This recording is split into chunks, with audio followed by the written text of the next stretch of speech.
I apologize to our witnesses. The roll call took an additional 15 minutes that had not been anticipated. Let me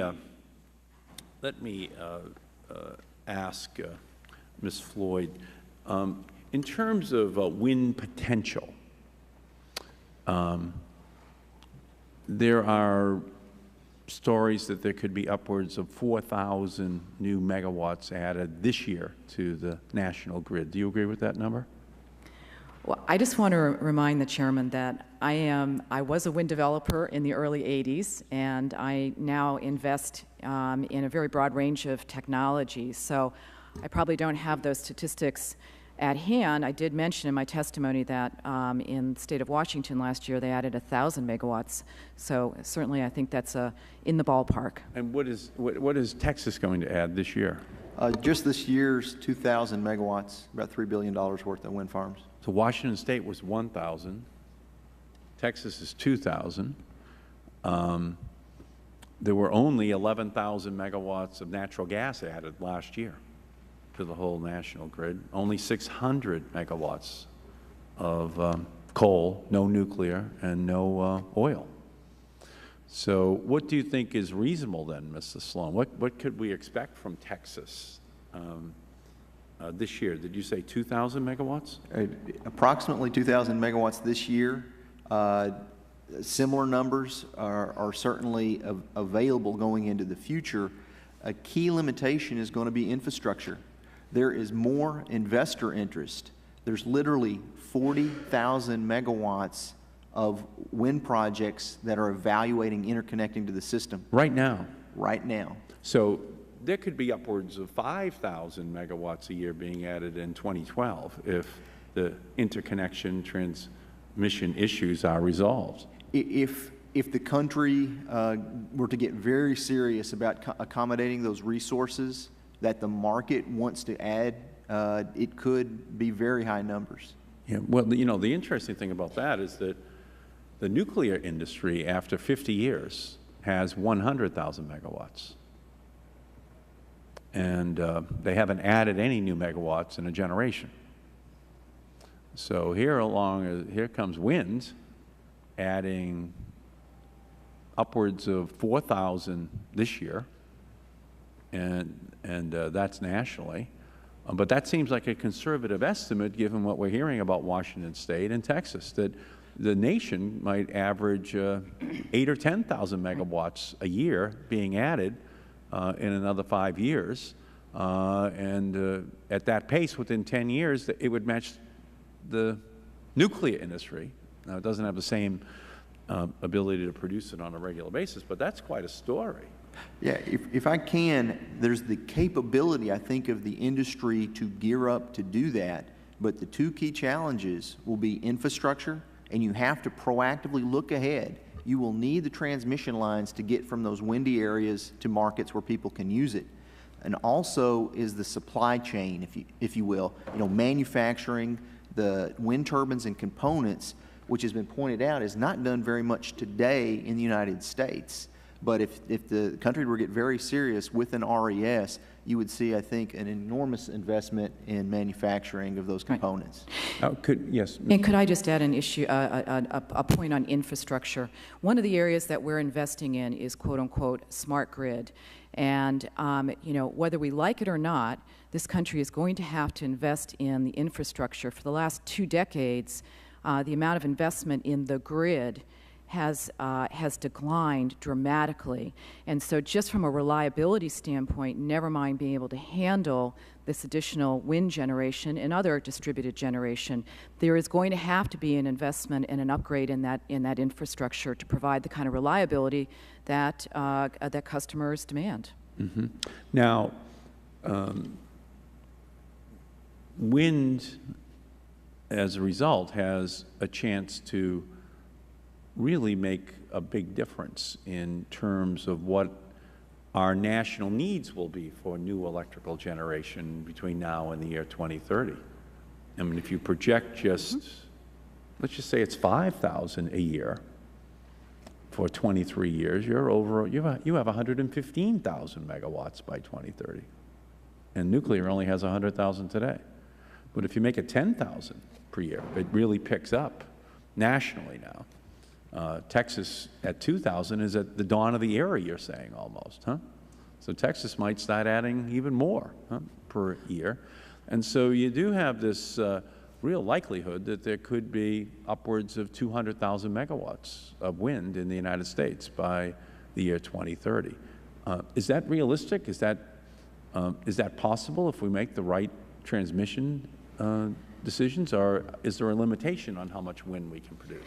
Well, I will say there certainly is a limitation, but we will not reach it for a long time. If you look at the potential of wind, it is virtually unlimited. Just in the state of Texas, we literally have sufficient sites to support 500,000 megawatts of wind, and the good ones. There was recently a major study, in fact, we're in the middle of it in Texas right now, called Competitive Renewable Energy Zones, and they identified 150,000 megawatts of quality sites. They're available, but it's going to be limited in your ability to use it. Use it locally, but also export it to other areas where they can use it. Texas has always embraced the idea that it is an energy producer. There's other states that take that on. You mentioned the NIMBY issues and banana issues. In Texas and other producing regions, they can build large-scale projects. So I understand that, but I mean, Texas hasn't always embraced it. I mean, TXU was going to build 11 coal-fired plants, and so that's clearly what we call it a lagging indicator of where the future is going. And now, you know, with the new owners, they're moving in a different direction. I don't know if they're embracing renewables. They're saying they can get by with only 3 coal-fired plants. But to the extent to which Texas is now becoming the leader and showing the way, I'd just like you to elaborate, then I'll allow the other witnesses to answer it. I read a story in the Washington Post back in March. It was a story about West Texas and a family in West Texas that was now allowing these turbines to be placed on their farmland. And while they kind of missed the farmland and they were taking photographs of what it looked like with 1 wind turbine per acre, they were already up to 23 wind turbines. And the story said that some farmers get paid upwards of $10,000 a turbine. That might be on the high side. But even at, let's say, 5,000, 3,500, you put up 100 of those turbines on your farm, and you can plug it into the grid. You've got a pretty stable source of income for your children, for your grandchildren, out into eternity, really, in terms of providing electricity. So is that really what's happening? Is this catching on like a fever out in West Texas with farmers and ranchers saying, put those wind turbines on my land? Absolutely. It is a boom, just like the oil boom in the 30s and 50s in Texas. There's essentially a frenzy going on to get in the wind business. There's this limitation of the infrastructure, but that is being dealt with by the state of Texas through this process. And tell me about what effect did the renewable electricity standard that Governor Bush put on the books back in '97 or so have on this wind explosion? Is there a relationship between the renewable electricity standard that he signed into law and this phenomenon? Absolutely. If you think about it, there's other places in the country that are as windy as Texas. We've got good wind sites, but other places, South Dakota is an example, maybe even has better wind sites. Everyone had availability to the production tax credit, the federal incentives, yet Texas really took off, and it was because of the quality of the state incentives.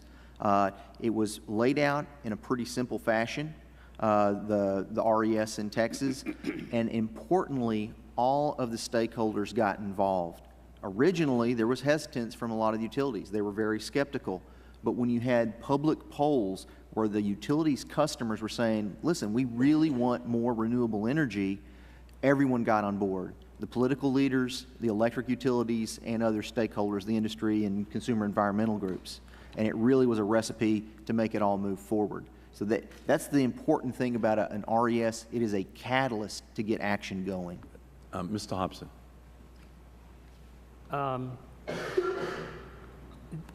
This is exciting. It's exciting stuff. It's great that we're able to take advantage of wind resources in the country where they exist. But I think it's important to keep this in context. We operate in this country, and we demand as consumers of electricity an electricity system that operates at 90+% reliability. The best wind turbine in the very best wind site has an availability probably no more than 40% of the time. And so when we reach a point in this country where wind turbines are called on to do more than just supplying energy when they can, which is what's going on today.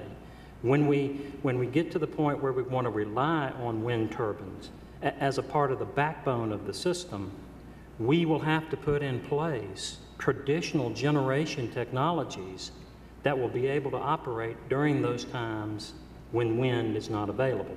So for instance, if I have a load forecaster who tells me next year we're going to need 1,000 additional megawatts in Georgia, and we decide that we're going to do that with wind, I will have to build right beside it another 1,000 megawatts of, say, gas-fired combustion turbines or combined cycle units, because I can't count that wind as capacity.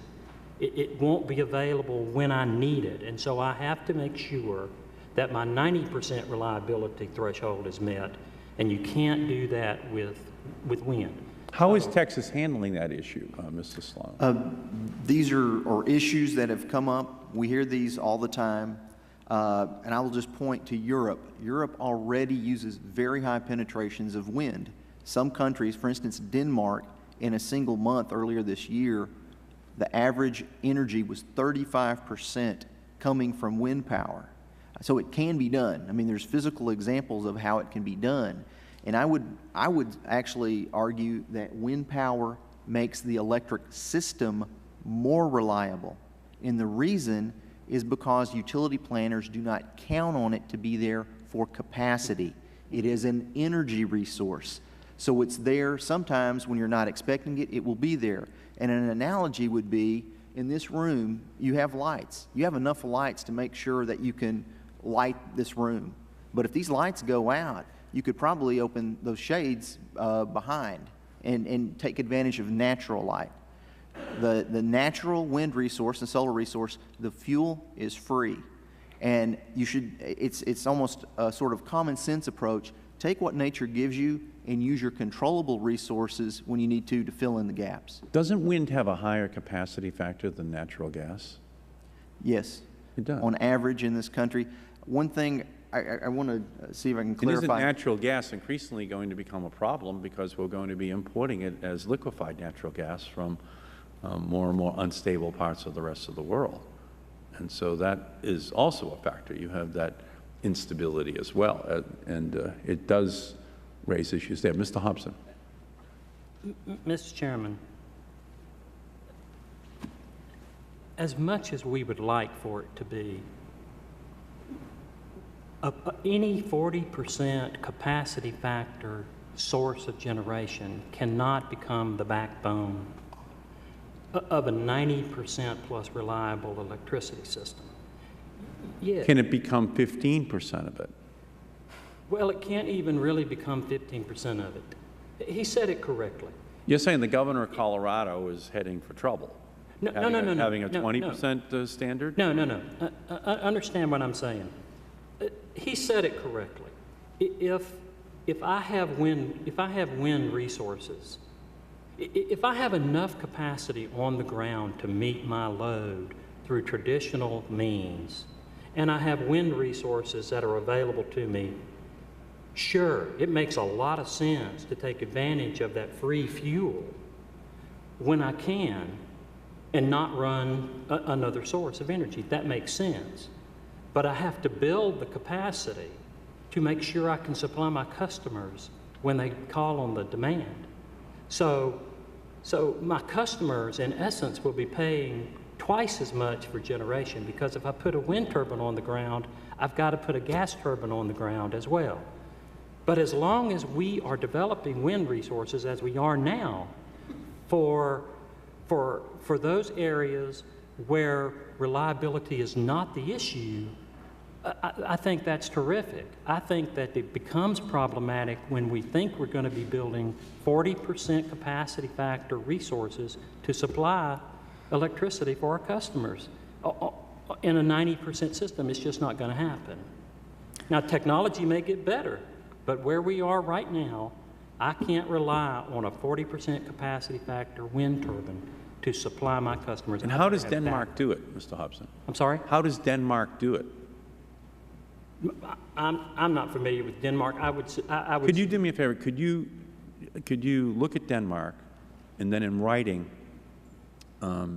send back to us your answer as to why we could not adopt a system like Denmark in order to ensure that wind is incorporated, not at a 35% or 25%, but at a 15% level. If you could give us that analysis, have your experts look at Denmark and tell us what is different in their system from ours. We'd be happy to do that. Okay, that would help us. My suspicion would be one of two things, Mr. Chairman. My suspicion would be that Denmark, if you look at Denmark, they have a backbone electrical system that can manage their needs and use the wind resources when they're available. Right. Or interconnections with other countries. Right. They have some source of power. But we could do that too. I mean, there's no reason. I mean, the Southern Company, obviously, unconstrained by PUCA, is across more and more states, and so obviously you were advertising changes in laws as a way for you to interconnect and have more efficiency across state lines, right? Sure, sure. And of course, the more states that are included in any grid is the more likely the wind is blowing in some other state that's, right, another 500 miles away, and that's all then going to be part of this interconnected grid. So it doesn't have to be windy in all parts of a grid in order to get a 30 or 40%. It just has to be windy in parts of the grid in order to kind of maintain that level of stability. And then I think statistically you'd probably wind up in a situation where it's highly unlikely to not be windy everywhere at the same time, and that probably doesn't happen very often anywhere as long as the grid is interconnected and it's large enough. So I guess what I'm saying is where there's a will, there's a way. And it just depends upon the again, and analyzing Denmark would be great, because it seems to me that's what you're saying, that there's an interconnection. They can get it from other places, and if that's possible, that would help us. Ms. Floyd. Yes, Mr. Chairman, I just want to put my venture capital hat on and to say that, $2.4 billion of capital didn't go into the status quo. And so to be assured that there is money and investment going into new energy storage technologies that could be at a very large scale, that there is investment going into when you talk about overall wind potential. And again, there are many technologies. We've talked a lot about wind and solar today, but looking at wind turbines that are very efficient in moderate wind regimes, not just the very highest wind regimes. So I just want, again, to remind the committee that there is new technology being developed that when we invest, we expect there'll be commercial product within a year or two of that investment, and a lot of money going into energy storage. Okay, thank you. Mr. Foster, you had your hand up. Yes, Mr. Chairman, I was going to observe that my state of Minnesota has the distinction of being the largest importer of electrical energy of any state in the country. And so we've looked at the development of the wind resources in Minnesota really as an opportunity for promoting a level of homegrown energy production and energy independence, one of the themes of this committee. But the largest source of Minnesota's power has been from the Canadian Manitoba hydro system. And in my experience in talking about these issues in Minnesota, the hydro systems provide themselves really as natural energy storage locations for wind reserves, so that when wind resources are being utilized, hydro systems can be, in a sense, turned off, and the energy stored that would otherwise have passed through the hydro systems. And so it seems to me that you've got built in to an awful lot of the energy systems in the United States already a homegrown storage facility for the complementary use of hydro with wind generation. I mean, like Minnesota, New England imports electricity from another country as well, Canada, same as you. So we import. And what would be the receptivity, for example, of Minnesota to importing electricity from South Dakota if they were able to exploit their wind resources there and the transmission issues were overcome? Would that be something that was consistent with the history of importing electricity from Canada? It certainly would in our state. And I obviously understand in this debate the sensitivities that states have about importing energy from other states, but that certainly has been our history of producing electricity where it's cheap and where fuel sources were cheap and then importing it. The thing that I have found most exciting in terms of economic development is the degree to which the growth of renewable energy really touches every state in the country, and every state has the potential for producing its 15% renewables on its own, which is something that didn't currently exist under our current system of electrical production, my home state of Minnesota being a prime example, because until the development of efficient wind resources, we never had the capacity to generate much of our own electrical fuel. Right. I mean, New England is not too far different there. Yeah. So I guess some states get used to importing oil or any energy resource, and other states get used to exporting it and don't like the idea of importing anything from anyone. But I think that's more a personality factor than it is something that can't be dealt with as a market issue. The Southern Company seems to want to avoid importing any electricity into its region, but the other regions get used to it just out of necessity. And I think that's a factor as well. And there are always the agreements that can be worked out. In grammar school, at least in Boston, we have a chapter in every one of our geography books entitled Our Friends the Canadians.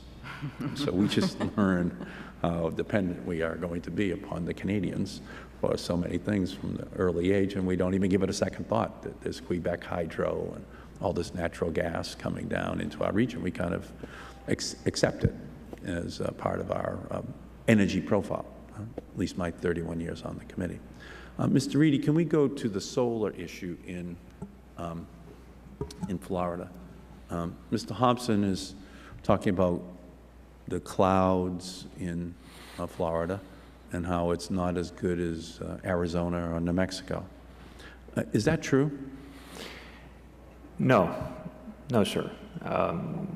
We do have less solar resource in Florida. It's a different kind of solar resource. It's diffuse, has a large component of diffuse energy as compared to direct sunlight, direct focused energy. But photovoltaic panels respond very well to diffuse energy. Are there success stories in Florida right now? There certainly are. We do have our resource, when compared to the very best in the world, is about 85% of the resource, say in Arizona. And Georgia is something around 83%. I don't call that limited, and I don't call that inferior. And that 83% is twice the resource in Germany, as we've discussed earlier today. So Germany is successful in deploying solar at 40 to 45%. Of the world's best, yes, sir. Yeah. Correct. And would Arizona and New Mexico be at 100%, and Florida and Georgia be at 85, 85%, 83%, something of that nature. So the success comes from the distributed nature of the. So they would be, in other words, they would be in the upper quintile, Florida, for wind potential. I mean, absolutely, solar potential. It is the Sunshine State. Again, it's hard. I owe that to Governor Christ. See, in 1940 there were 16 congressmen from Massachusetts and 6 from Florida. 1940. We now have 10, and they have 30. And my grandfather was one of those immigrants. I think they left for the weather.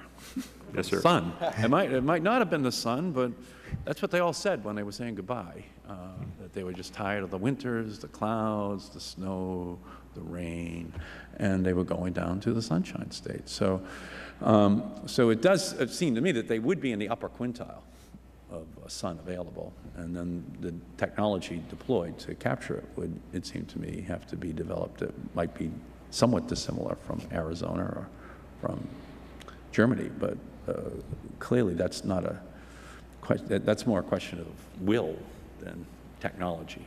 Absolutely. You do agree with that? I agree with that, and I think that having the certainty is the real measure of success. We know where we're going. And again, Mr. Hobson, do you dispute that Florida is in the upper quintile of the country in terms of availability of sunshine? You know, Mr. Chairman, like I said earlier, I want to try to draw the distinction between solar. Several things I'd like to say about solar.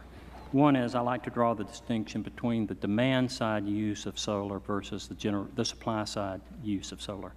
I think solar has great promise. Even in the Southeast, we see examples of it all the time, of individual applications of solar for end use. For instance, we sponsored with Georgia Tech during the Olympics. Their swimming natatorium is all solar panels. Southern Company helped Georgia Tech. We funded that. It's still operating today. It's a great application. There are those kinds of applications. It just becomes a different value proposition when you're thinking about using something like solar on a large scale for the production of electricity on the supply side. It's not just, it's still things like reliability. No, I understand that. No, I understand these reliability questions, which, can I ask the Southern Company as well then to provide for us your analysis of the comparison between the Southern Company and Germany in terms of their integration of solar into their grid, and why you couldn't do that, what the obstacles would be for you to match Germany at a 40% solar level with it seems to me, a higher level of predictability and guaranteed source. And, I'm sorry, yes, sir. One other point I would say about solar that has to be made, and that is that we operate in a region where our customers are paying about 8 cents a kilowatt hour for electricity. We view solar in the 50 cent per kilowatt hour range. And so aside from just the technical challenges associated with solar, there are economic challenges associated. Can I go back to you again, Mr. Reedy? In Florida, is it 50 cents a kilowatt hour? No, sir, Mr. Chairman. It's even in a one-off small applications, it's well below 30 cents a kilowatt hour. In utility scale applications, there's analysis that supports something around 11 to 12 cents a kilowatt hour in very large utility applications. Where could you give Mr. Hobson an example of where it's under 30 cents a kilowatt hour already?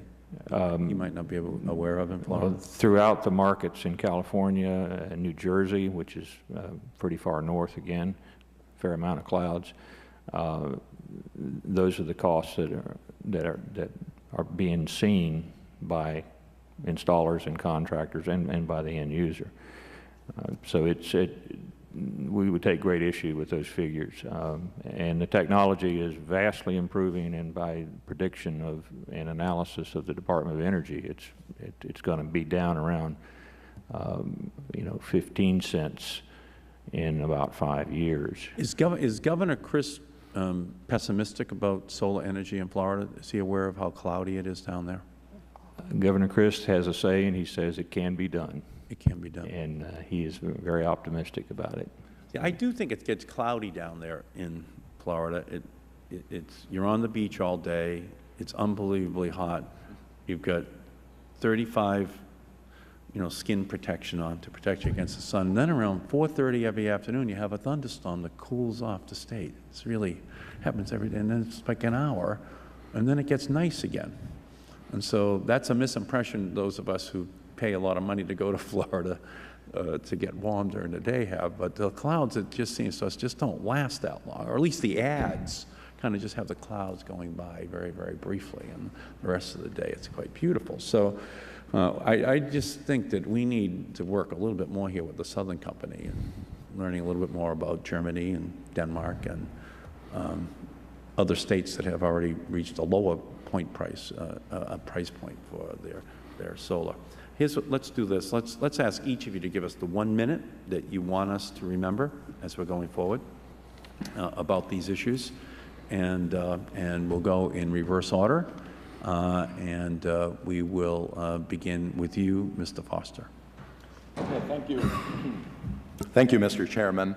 I would like to stress to the committee, as somebody with a lifetime of activity being concerned about working people and their jobs, that we're losing the global economic competition in this country because of our tolerance of energy inefficiency and our reliance on dirty forms of energy.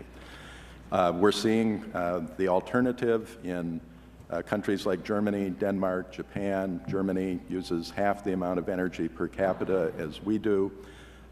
We have a way forward that would do an enormous amount to restore manufacturing capacity in those parts of our country that have been hard hit over the last decade, losing some 3 million manufacturing jobs. We can do it based on a strategy of embracing global warming solutions, which include, as I said, very specific targeted mandates from federal government, like a renewable energy standard, by believing in the efficacy over the long term of meeting the global warming challenge, by capping our global warming emissions, and relying on the creativity and innovation and hard work of the American people. Thank you. And how many jobs, again, how many jobs do you think are at stake here?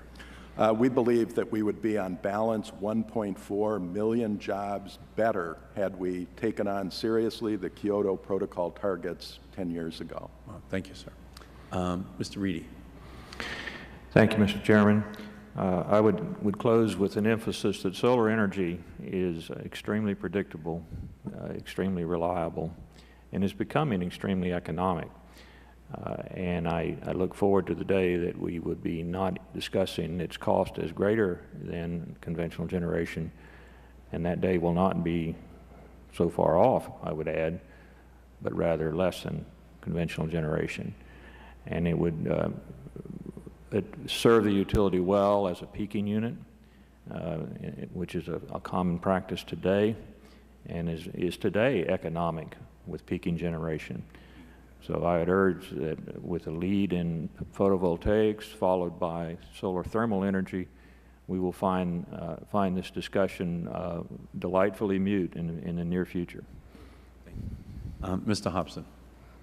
Mr. Chairman, what I'd say is I would like for us to look to the success that the state of Colorado has had and hopefully will continue to experience in the future, and focus in on that is a state who took a look at its renewable possibilities and are exploiting those to the greatest extent. Southern Company is not opposed to commitment to renewable energy. All we would call for is to allow the different regions and the individual states to look at the resources that are available, make their own determinations for how much they can do and what limitations they have, and not try to put a one-size-fits-all renewable strategy across the country.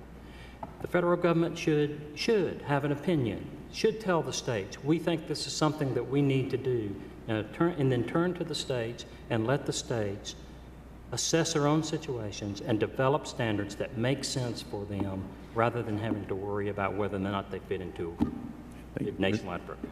Thank you. Mr. Sloan. I want to start off by saying thank you for the opportunity. And I want to point out Texas is a conservative state, and I can assure you they do not like mandates.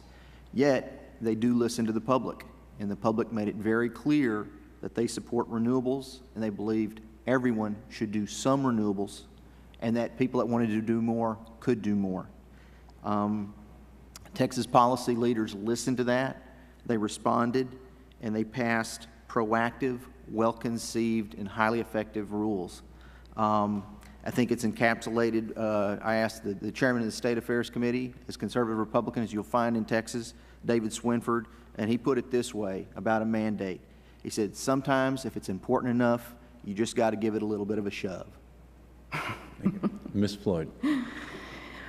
Last night I listened to former Fed Chairman Alan Greenspan, and he said one of his key messages was, this country is headed for economic decline, or we need to change technology. And the question is, how quickly can we change technology?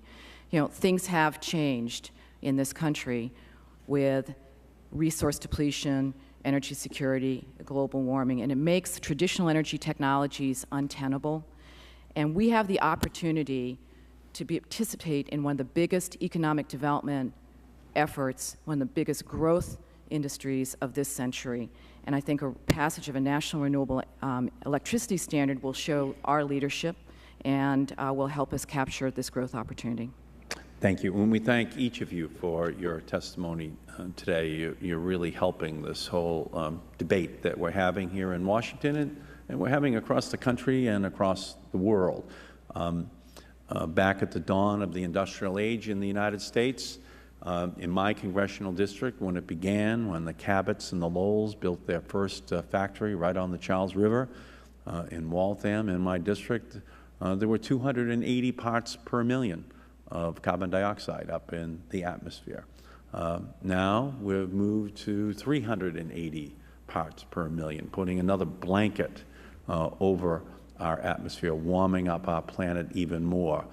If we allow it to go to 450, 550 parts per million, adding a second blanket, a third blanket that will continue to heat up this planet, then there are really catastrophic consequences.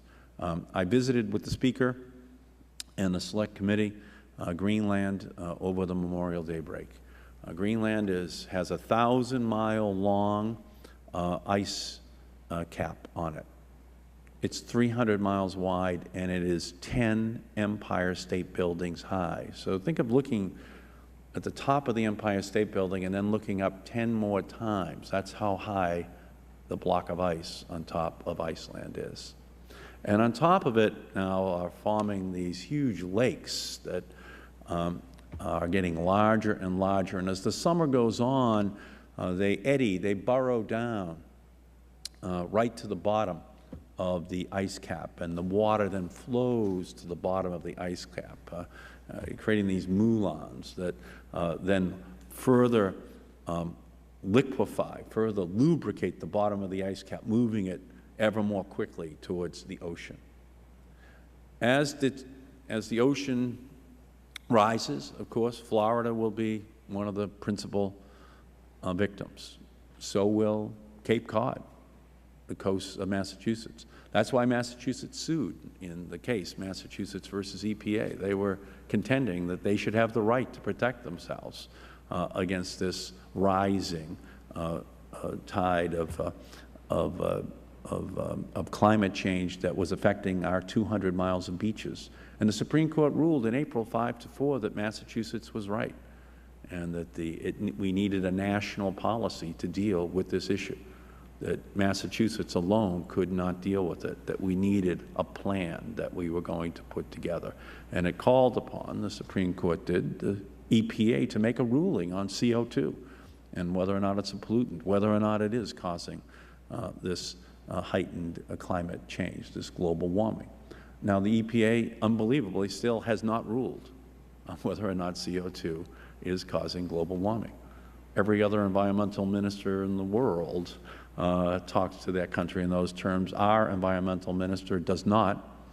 No one knows the name of our environmental minister. That might be, the beginning of the problem, that no one even knows his or her name.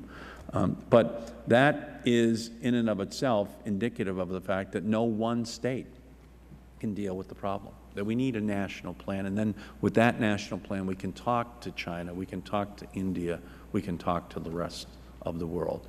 No one intends on this being onerous. I think it's just a matter of technology. I think it's out there. We can allow the states to be flexible in using the technologies and the resources that they have in order to meet this renewable objective. But I think that we cannot compromise on the objective, which has to be that we begin to first stop and then reverse global warming. And this is one of the central ways to do it, to generate the electricity which we need. And in a lot of ways, that's what we're learning, that 100 years ago, Thomas Alva Edison finding ways of deploying electricity across our country and then across the world. What a gift that led to washing machines and televisions and computers and iPhones that ultimately resulted, however, in all of this additional fossil fuel generated electricity. So like many things, there's a Dickensian quality to it. It's the best of technology and the worst of technology now at the same time. And the same thing is true for the automobile. What Henry Ford did in learning how to mass produce these vehicles, it was wonderful. It transformed our country and the rest of the world. But 100 years later, we can now see how much it pollutes. So moving to hybrid technologies, moving to cellulosic fuel for our vehicles in the same way that we have to move increasingly to renewables for our electricity generation deals with the other side of these technologies, which is the consequence that it can have for the whole planet and as a result for everyone who lives on it. And that's all we're really talking about now, a technological addition to what was invented by these great people long ago to the benefit of our entire civilization. And we thank you for your contribution to this debate. And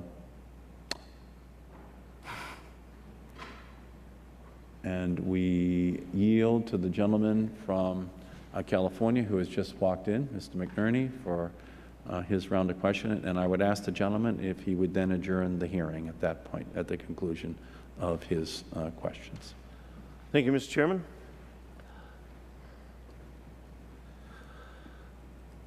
Well, I had to run between meetings, so I'm sorry I'm a little late. But I appreciate all your inputs. It's been interesting and informative.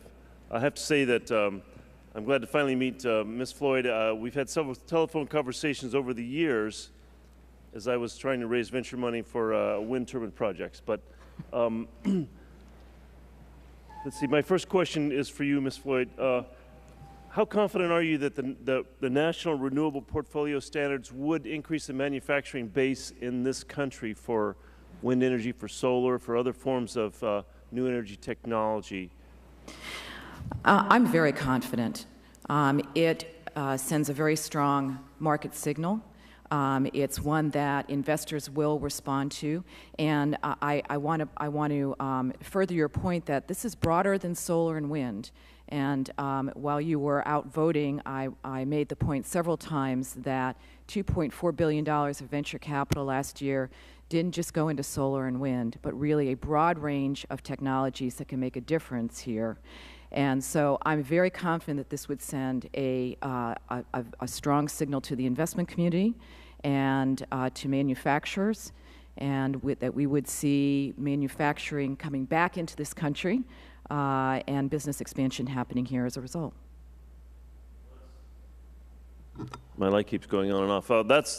That's encouraging because we've seen so much flight of certainly wind, solar, fuel cells going overseas, and whatever we can do to encourage that flight back to this country I think would be beneficial. Is there any other members that have a comment on that question?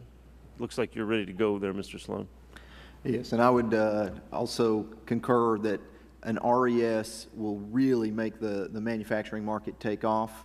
Wind is really at the leading edge of the renewables that are going to be used, and I think particularly for domestic manufacturing, the parts are so large and expensive to move around, they make a lot of sense to build near the markets. Already in the state of Texas, just with the announcements that we've had with making sure the transmission system is going to be there and the announcements from investors that want to build, there has been a big uptick in manufacturing plants want to come to Texas. One is DeWin with Tico Westinghouse. They just built a plant in Texas. There's several others I'm aware of that are in negotiation right now, and that's just the Texas market. When you talk about the whole country with a long-term stable policy, that's what the manufacturers want to see, is know that there's a market there, and not just a market today and gone tomorrow, but a long-term steady market, and they will show up here. Thank you. Mr. Foster, did you have a comment?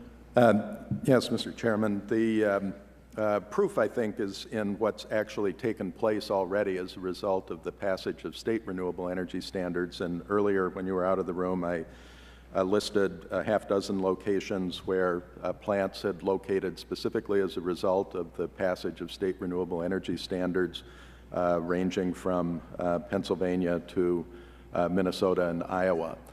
In addition, our studies have shown that there are some 43,000 firms in the United States capable of manufacturing the various component parts that go into the renewable energy industry, all of whom would be impacted by the passage of a national renewable energy standard. I think the reverse is important to note, though, too, what happens when you don't pass one. I was in Kansas recently meeting with state officials there responsible for that state's renewable energy initiative, which is not being done as a mandate but simply on a voluntary basis.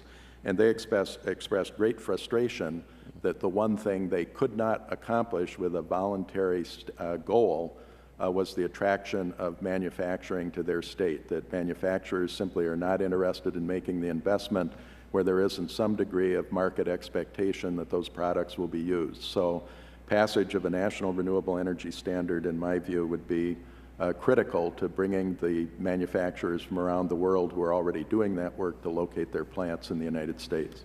Thank you, Mr. Foster. Mr. Hobson, you've mentioned that solar is a little too expensive to seem practical in the southern states.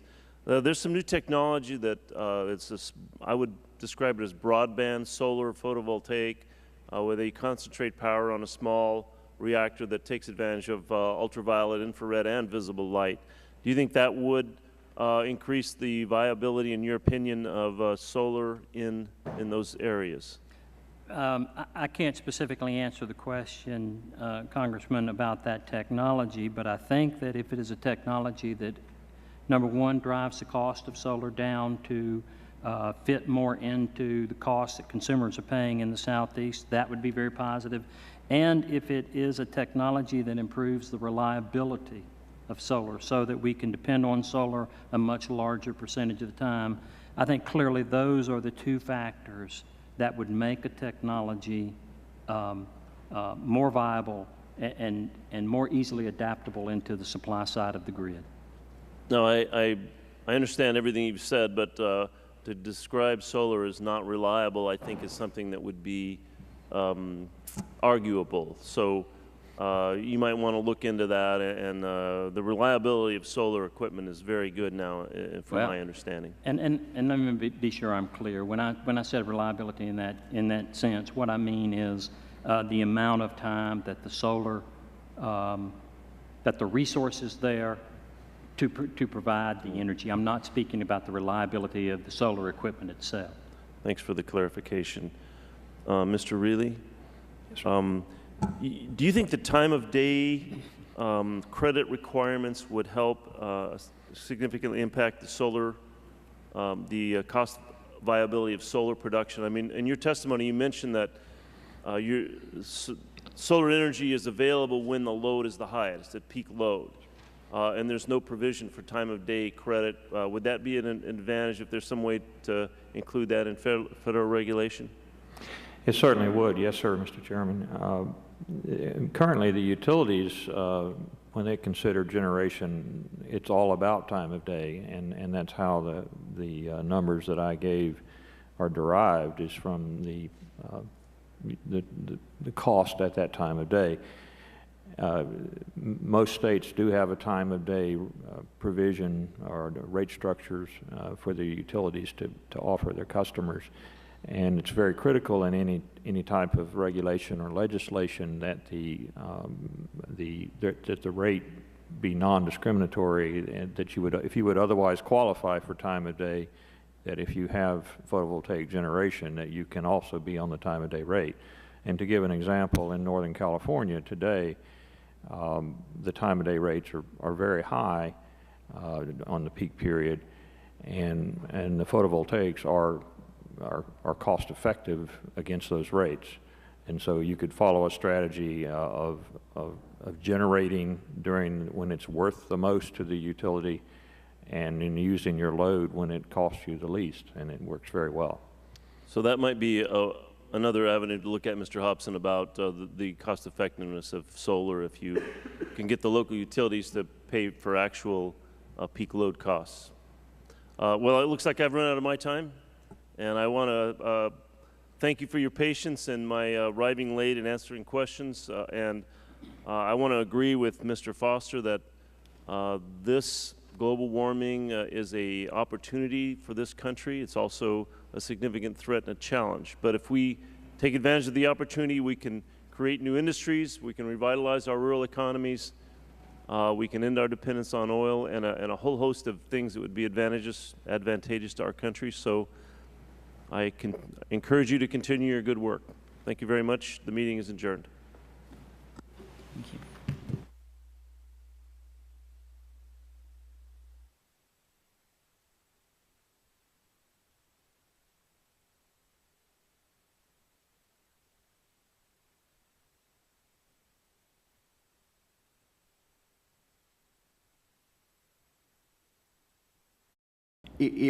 If the country were to get very serious about accommodating those resources that the market wants to add, it could be very high numbers. Yeah, well, you know, the interesting thing about that is that the nuclear industry, after 50 years, has 100,000 megawatts. And they haven't added any new megawatts in a generation. So here comes wind, adding upwards of 4,000 this year, and that's nationally.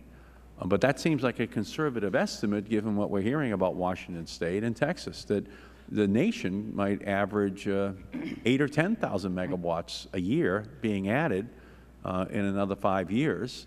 At that pace, within 10 years, it would match the nuclear industry. Now, it doesn't have the same ability to produce it on a regular basis, but that's quite a story. Yeah, if I can, there's the capability. I apologize to our witnesses. The roll call took an additional 15 minutes that had not been anticipated. Let me ask Ms. Floyd, in terms of wind potential, there are stories that there could be upwards of 4,000 new megawatts added this year to the national grid. Do you agree with that number?